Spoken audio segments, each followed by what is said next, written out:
자, 오늘 이스라엘이 있는 장소가 어디입니까? 그것이 광야다라는 거죠.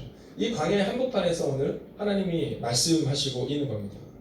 이 말씀은 미래에 대한 비전의 메시지인데, 그 미래에 대한 비전의 메시지는 바로 행복을 나누는 삶에 대해 지금 말씀하고 있다는 겁니다.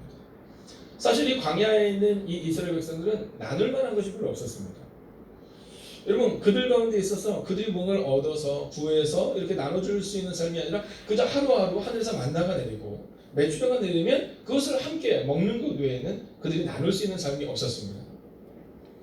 자, 그런데 하나님께서는 오늘 그들에게 너희가 지금은 하늘을 바라보며 살아가지만 이제는 너희가 이웃을 바라보며 살아가야 한다. 행복을 나누는 삶을 살아야 한다. 이 이야기를 우리 가운데 증거하고 있다라는 거죠. 자, 그러면서 우리 가운데 너희가 어떻게 예배를 드려야 하는지, 어떻게 제사를 드려야 하는지를 말해주는데요. 먼저는 하나님께서 말씀하신 게 있습니다. 한번 본문을 보겠습니다. 먼저 본문을 보면 수송아지 2마리와 수양 1마리와 1년 된 수양 7마리를 드리어라 이렇게 말하고 있습니다. 자, 오늘 이것에서 우리가 알 수 있는 것은 뭐냐면 준비된 예물을 드려야 한다라는 것을 알 수 있습니다. 여러분, 아무거나 드리는 것이 아니라는 겁니다. 2년 된 것도 드리고 6개월 된 것도 드리고 이게 아니라 그냥 내 마음대로 드리는 것이 아니라 내 감정적으로 드리는 것이 아니라 하나님께 준비된 예물을 드릴 수 있어야 되는 거예요. 하나님은 이들 가운데 수송아지 2마리와 수양 1마리와 1년 된 순양 7마리를 드려야 한다라고 말하고 있다는 겁니다. 그리고 우리는 종종 예배를 드릴 때 예배를 해치우는 경우가 있습니다. 네, 오늘 일정이 있으니까 예배를 해치우고, 그리고 오늘 일정이 있으니까 너희가 고등학교 시절에는 예배를 드리지 않아도 돼 이렇게 얘기할 때가 있습니다. 어린 시절에 옷을 사면 저희 집에서는 주일까지 기다려야 되는 원칙이 있었습니다. 그게 저희 집의 원칙이었는데요. 그러면 옷을 사거나 신발을 사면, 특별히 신발을 사거나 그러면 빨리 집에 왔으면 좋겠는 거예요. 주일을 기다리는 겁니다. 자, 왜냐하면 저에게는 누님이 한 분이 있었어요. 저보다 3살 터울이 누님이 있었는데 누님이 저보다 훨씬 컸고 저는 굉장히 작았습니다. 누님은 빨리빨리 키가 컸는데요. 저는 남자인데도 불구하고 아주 천천히 크고, 저는 학교에서도 그 당시에 한 60명에서 한 70명 정도 됐었거든요. 요 앞에 줄이나 두 번째 자리를 넘어서 본 적이 없습니다. 그러니까 너무 작았죠. 그러니까는 누님의 옷을 물려받기 위해서는 한 3년 전의 것을 물려받는 겁니다. 네, 3년 전의 것에 혹은 4년 전의 것을 물려받아야 되고요. 색깔이 맞지가 않아요. 요즘에는 남자분들도 막 밝은 걸 입잖아요. 네.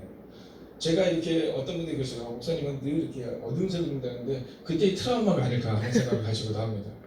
그래서 다른 아이들은 다 남자다운 색깔인데 저는 막 분홍색 막 이런 거. 그리고 제가 그걸 입으면 저는 또 말을 잘 들었어요. 어머니가 늘 얘기해서 우리 준비는 얼굴이 하얘서 분홍색도 잘 나온다고. 그럼 저는 그냥 입고 나갑니다. 근데 친구들이 놀려요. 야, 너는 색깔이 그 여자 거 아니야? 이럽니다. 그럼 늘 힘으로 누르는 거죠. 야, 요즘은 다 이렇게 입고 막 이렇게 하지만 사실 제 마음 가운데 이 새 옷에 대한 마음이 있었어요. 근데 신기하게도 동생은 저보다 더 작았거든요. 어머님들이 그러세요. 야, 어떻게 2번이나 물려있는 거야? 동생은 사주자. 그러면 저는 그냥 어렸을 때로 됐어요. 아, 예? 그러세요. 이랬었어요. 그래서 저희 집에 새 옷은 늘 누님이 사면 그걸 제가 물려입고, 제 거를 동생한테 드리기 어려우니까 동생은 사입혔습니다. 그런데 그러다가 사입거나 또는 제가 물려입을 수가 없는 것이 있는 게 신발이잖아요. 신발. 자, 그럼 이제 신발을 사는데요. 여러분 한번 생각해 보세요. 예전에 신발 한 번 사면 몇 년씩 생습니까? 참, 요즘 아이들은요, 막 신발 한 번 사면 막 달아가지고 막 그러는데, 달아서 못 신는 게 어디 있습니까? 작아서 못 신는 거지. 그러면 신발을 한 번 사면 한 3년을 신어야 되는 거잖아요. 기본적으로 최소 2년 3년 신어야 되니까 엄청 큰 신발을 사줘요. 그래도 헐떡거려도 끈을 묶고는 막 달려가는 그때가 기억납니다. 그러면요, 다른 날과 달라요. 그 주일 아침이 딱 됐을 때 그 새 신발을 딱 신고 교회에 딱 갔을 때, 그러면요, 제가 이 눈에 대한 맵시가 별로 없어요. 누가 이렇게 변화를 잘 모르는데 그래도 이렇게 잘 보려고 하는 게 뭐냐면 그 당시에 그 마음이 가요. 그 당시 저를 가르쳤던 전도사님들은 참 배려심이 많고, 그리고 저를 아주 주목해서 보셨던 것 같아요. 어쩌다가 제가 신발을 한번 딱 신고 가면 얘기하는 거예요. 우리 준기 신발 샀거든. 야, 멋있다. 너무 좋았어요. 누가 내 신발만 봐주면 좋겠다. 막 이런 마음을 가지고 막 있었어요. 지금 생각해보면 어릴 때부터 그런 모습들이 저에게 자연스럽게 주일에 대한 마음을, 어떻게 내가 주일을 맞이해야 되는 것을 경험할 수 있도록 만들어주셨던 것 같아요. 얼마 전에 유문여 목사님이 그런 얘기 하시더라고요. 자기의 조카에게 선물을 사주기 위해서 6개월을 준비한 적이 있대요. 이번 맥주 감사주를 준비하면서 하나님 앞에 그렇게 기도해요. 하나님, 제가 조카를 위해서도 6개월을 준비하는데 근데 저는 과연 하나님께서 우리 가운데 계신 이 절기 1년에 큰 절기는 2번이거든요. 맥주 감사절과 추수 감사절인데 그 6개월을 잘 준비했다는 얘기를 어저께 하는데 제 마음 가운데 너무 감사한 거예요. 왜냐하면 우리 목사님들과 함께 2년 전에 했던 얘기가 그거였거든요. 우리가 맥주 감사주일을 추수 감사주일을 어떻게 준비해야 될 것이냐는 진짜 고민했는데 어제 그 얘기를 하는 거예요. 여러분, 우리가 하나님 앞에 드리는 이 맥주 감사주일의 의미, 우리가 하나님 앞에 드리는 매 주일 예배의 의미, 우리가 하나님 앞에 드리는 월삭의 예배의 의미, 여러분 우리가 이것을 경험하게 되면 우리는 늘 구별된 예배를 드리게 되고, 그리고 더 중요한 것은 그 구별된 예배가 우리의 삶의 예배로 확장될 수 있다라는 거예요. 오늘 이 새벽 이 시간 여러분이 이 새벽을 깨워서 나오실 때 여러분 어떤 마음으로 나오셨어요? 오늘 새벽에 목사님들이 이제 같이 어저께 굉장히 늦게 주무셨어요. 저는 어저께 몸이 좀 그렇게 좋지가 않아서 저는 한 11시쯤 일찍 잠이 들고 목사님들은 한 12시에서 1시까지 같이 나누시고 홈페이지 작업을 하시고 뭐 이런 일을 하셨던 것 같아요. 자, 그랬는데 오늘 새벽 3시 50분이 되니까 막 여기저기 다 알람이 울리는 거야. 대부분 3시 50분쯤 목회자들이 일어나거든요. 막 여기저기 알람이 일어나는 겁니다. 그래서 딱 일어나서 딱 나오는데 제 마음은 어떤 마음이 드냐면 이 마음이 갑자기 드는 거야. 평상시는 제가 집에서 혼자 나오니까 못 느꼈는데 오늘은 여러 사람이 돼서 나오는데 우리 성도님도 이 시간쯤에는 다 일어나서 이제 준비를 하시겠구나. 여러분 오늘 이 아침에 여러분이 그냥 이 자리에 나온 것 같지만 우리는 사실 준비된 마음으로 이 자리에 나온 거죠. 그리고 오늘 우리가 이 새벽을 깨우며 준비된 자세로 하나님을 예배할 때 과연 우리의 삶에 어떤 변화가 있을까?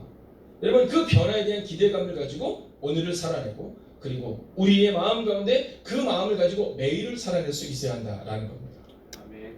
두 번째는 여호와께 드려야 한다라는 겁니다. 여러분 준비된 예물을 누구한테 드리냐면 여호와께 드려라 이렇게 말하고 있습니다. 여호와께 드려야 한다. 여러분 우리가 신앙생활을 하다 보면 사람에게는 잘할 수 있지만 하나님께 드리는 것에 대해서 좀 인색할 때가 있음을 우리가 보게 됩니다. 여러분 오늘 성경은 우리 가운데 뭐라고 말하냐면 여호와께 드리는 것임을 기억해야 한다 이렇게 말하고 있어요. 여러분 하나님께서 400여 년의 태양살이를 마치고 40여 년의 방황을 마치고 5년의 전쟁을 마치고 그리고 어떻게든 그 땅에서 드리는 그 감격적인 순간을 여러분 한번 기억해 보라는 겁니다. 그때 우리는 누구에게 드리고 있는 것을 경험해야 되는데 여호와께 드려야 한다라는 겁니다. 여러분 홍해를 가르시고 요단강을 가르고 여리고성을 무너뜨린 그 감격을 이스라엘 백성들이 잊지 않기를 원하셨던 거예요. 그래서 하나님은 1년에 2번 그리고 한 달에 1번 그리고 일주일에 1번 그리고 매일의 삶 가운데 너희가 나를 기억하라 이 얘기를 하고 있는 겁니다. 여러분 저는 지난 한 주간 하나님 앞에 이제 글을 이렇게 계속 써 나가면서 하나님께 정말로 감사했던 것은 뭐냐면 제가 지금 살아가고 있는 삶의 방향과 목적이 여호와께 집중되어 있는 것이 너무 감사했습니다. 여러분 우리의 삶의 방향과 목적이 지금 어디에 집중되어 있느냐는 거죠. 여러분 우리가 교회에서 열심히 헌신하고 열심히 봉사할 수 있습니다. 여러분 목사가 와서 좋은 교회를 만드는 것처럼 보일 수 있습니다. 그러나 중요한 것은 만약 우리의 집중이 나의 열심과 나의 노력이 있다면 혹은 우리가 여호와께 집중하지 못한다면 여러분 사꾼 목자요 사꾼 성도가 될 수밖에 없다라는 것입니다. 저는 오늘 이 맥주감사절을 지난 이 한 주간 우리가 깊이 묵상하며 나아갈 때 여러분 내가 아니라 여호와께 집중하여 내 남은 인생을 살겠다고 특별히 이 맥주감사절은 6개월의 감사 6개월의 기대입니다. 제가 오늘 믿음으로 선포하겠습니다. 여러분 크게 한번 아멘 해주십시오. 사랑하시는 여러분 6개월에 대한 감사를 넘어 이제 앞으로 우리가 펼쳐질 6개월에 대한 기대로 살아가는 여러분과 제가 되기를 주의 이름으로 축원하겠습니다. 아멘. 자 마지막 세 번째입니다. 향기로운 번제로 드려야 한다라는 겁니다. 향기로운 번제로 드려야 한다. 자 준비된 예물을 드리고 그리고 여호와께 드리는데 마지막 세 번째는 향기로운 예물이라는 겁니다. 자 오늘 이 본문의 말씀을 보면 향기로운 번제 이런 표현이 있거든요. 자 이 번제는 이스라엘 희생제사들 가운데 하나입니다. 보편적이고 여러 가지 목적을 가지고 있죠. 죄를 사할 때도 이 번제를 드리고 감사할 때도 번제를 드립니다. 우리가 드린 것을 전부를 태워서 그 태우는 것을 하나님께 올려드리는 것을 말합니다. 자 근데 이 번제라는 것은 개인적으로 봉헌하는 경우도 있지만 대개는 이 공동체가 함께 이 봉헌하는 것을 우리가 말하고 있습니다. 자 근데 어떤 분들은 그러죠. 현재는 번제를 드리지 않죠? 아니요. 번제를 드리죠. 이 번제가 바로 오늘 우리가 드리는 예배다라는 겁니다. 자, 그러면 우리가 드리는 이 예배를 우리는 어떻게 드려야 되느냐? 여러분, 성경은 너희 몸을 하나님이 기뻐하시는 거룩한 산제사로 드리라 이렇게 말합니다. 너희 몸을 하나님이 기뻐하시는 거룩한 산제사로 드리라. 예전에는 번제를 태워 드렸다면 지금은 우리가 우리의 몸을, 우리 전부를 하나님이 기뻐하시는 산제사로, 즉 거룩한 예배로 드려야 한다라고 말하고 있다는 겁니다. 히브리서 11장 4절을 보면 믿음으로 아벨은 가인보다 더 나은 제사를 하나님께 드림으로 의로운 자라 하시는 증거를 얻었으니 하나님이 그 예물에 대하여 증거하십니다. 저가 죽었으나 그 믿음으로써 오히려 말하느니라. 여러분, 아벨은 훨씬 오래 살았죠. 그러나 오늘 우리가 기억해야 되는 것이 있습니다. 여러분, 누가 더 오래 살았냐? 아벨이 훨씬 더 오래 살았죠. 지금도 아벨은 우리의 가슴 가운데 그와 같은 믿음과 그와 같은 예배를 드리는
돌아가는 하나님의 사람들 기억하여 주셔서 하나님, 예수님께서 죽어가는 영혼들에게 그리스도의 복음을 증거하시고 바울도 그의 삶 전부를 하나님께 드렸던 것처럼 오늘 우리도 그렇게 살아가는 하나님의 교회, 하나님의 성도님들이 되게 하여 주셔서 행복을 나눠주는 하나님의 사람들, 평화를 나눠주는 하나님의 사람들, 그래서 교회에서만 행복하고 교회에서만 평화로운 것이 아니라 우리의 가정과 이웃들 가운데도 그 동일한 은혜가 흘러넘치기를 성부와 성자와 성령의 이름으로 간절히 축원하옵나이다.